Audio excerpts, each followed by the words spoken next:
आइए शुरू करें गजानन जी की कथा। प्राचीन समय की बात है। भगवान विष्णु और माता लक्ष्मी के विवाह की तैयारियां हो रही थीं। सभी देवी देवताओं को निमंत्रण भेजा गया। इंद्र, वरुण, यम, कुबेर और सभी ऋषि मुनि बारात में जाने के लिए तैयार हो गए।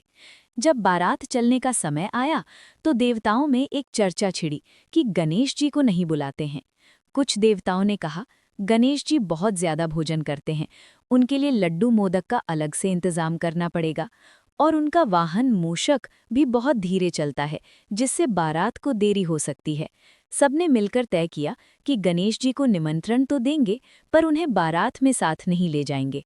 अंत में उन्हें निमंत्रण तो दिया गया, लेकिन साथ में ये कह दिया कि आप कैलाश की रखवाली करना, क्योंकि सब बारात में जा रहे हैं। हम सब विवाह के बाद लौट आएंगे। गणेश जी चुपचाप उनकी आज्ञा मानकर द्वार पर बैठ गए। बारात अभी कुछ ही दूर आगे बढ़ी थी कि वहां से देवर्षि नारद निकले। उन्होंने गणेश जी को उदास बैठे देखा तो कारण पूछा। गणेश जी ने सारी बात बता दी कि देवताओं ने उन्हें छोटा समझकर घर की रखवाली के लिए छोड़ दिया है। नारद जी मुस्कुराए और बोले, प्रभु, आप तो विघ्नहर्ता हैं। आप अपनी शक्ति से उन्हें एहसास कराइए कि आपके बिना कोई भी काम सफल नहीं हो सकता।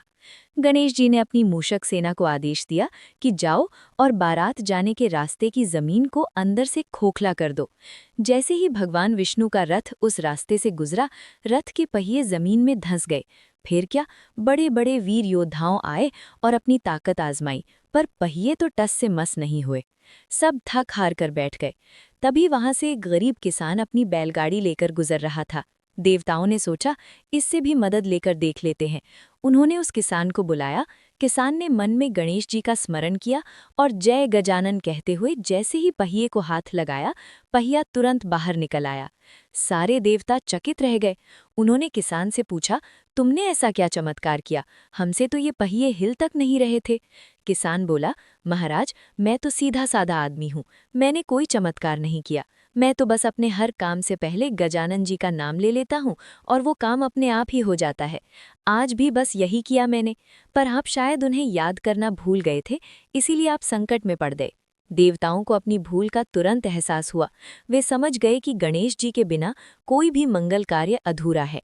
वे वापस कैलाश गए, गणेश जी से क्षमा मांगी और उन्हें पूरे सम्मान के साथ बारात में लेकर आए। इसके बाद विवाह का कार्य बिना किसी विघ्न के संपन्न हुआ। जो भी मनुष्य संकष्टी चतुर्थी के दिन गणेश जी की इस कथा को सुनता है, उसके जीवन के सारे अटके हुए काम पूरे हो जाते हैं और भगवान गणेश उसके सारे संकट हर लेते हैं। हे गजानन जी महाराज, आपकी कथा कहने वाले, सुनने वाले और हुंकारा भरने वाले सबका कल्याण करना। बोलो गजानन जी महाराज की जय।